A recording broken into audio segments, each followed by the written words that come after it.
तो अनिल साहब, ये जो बैंक्स में इस वक्त बहुत पैसा पड़ा है, हमारी बिज़नेस कम्युनिटी का भी, इन्वेस्टर्स का भी, इसको निकलना लाजमी ज़रूरी है। आपको भी इसकी अहमियत का अंदाज़ा है, हुकूमत को भी यकीनी तौर पर इसकी अहमियत का अंदाज़ा होगा, लेकिन इसके बावजूद ये इंटरेस्ट रेट को थोड़ा आहिस्तगी के साथ कम किया गया। 5 रिव्यूज़ ले लिए इस 9% की गिरावट में। तो ये अब तक तो ये सिंगल डिजिट के करीब तरीन या सिंगल डिजिट में चले जाना चाहिए था।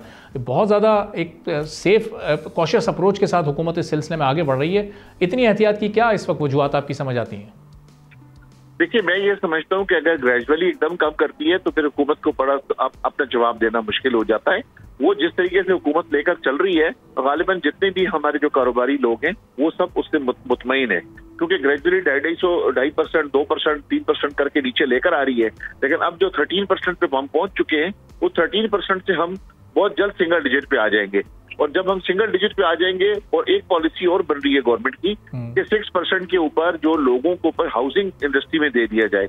अगर ये पॉलिसी बन गई तो ये काफी काम शुरू हो जाएगा, क्योंकि हाउसिंग जो रुकी हुई है, जो सेकंड लार्जेस्ट इंडस्ट्री है इस मुल्क की आफ्टर ज़राअत, वो जो है तो उसमें जब काम शुरू हो जाएगा तो लोगों को अपना घर मिलना शुरू हो जाएगा।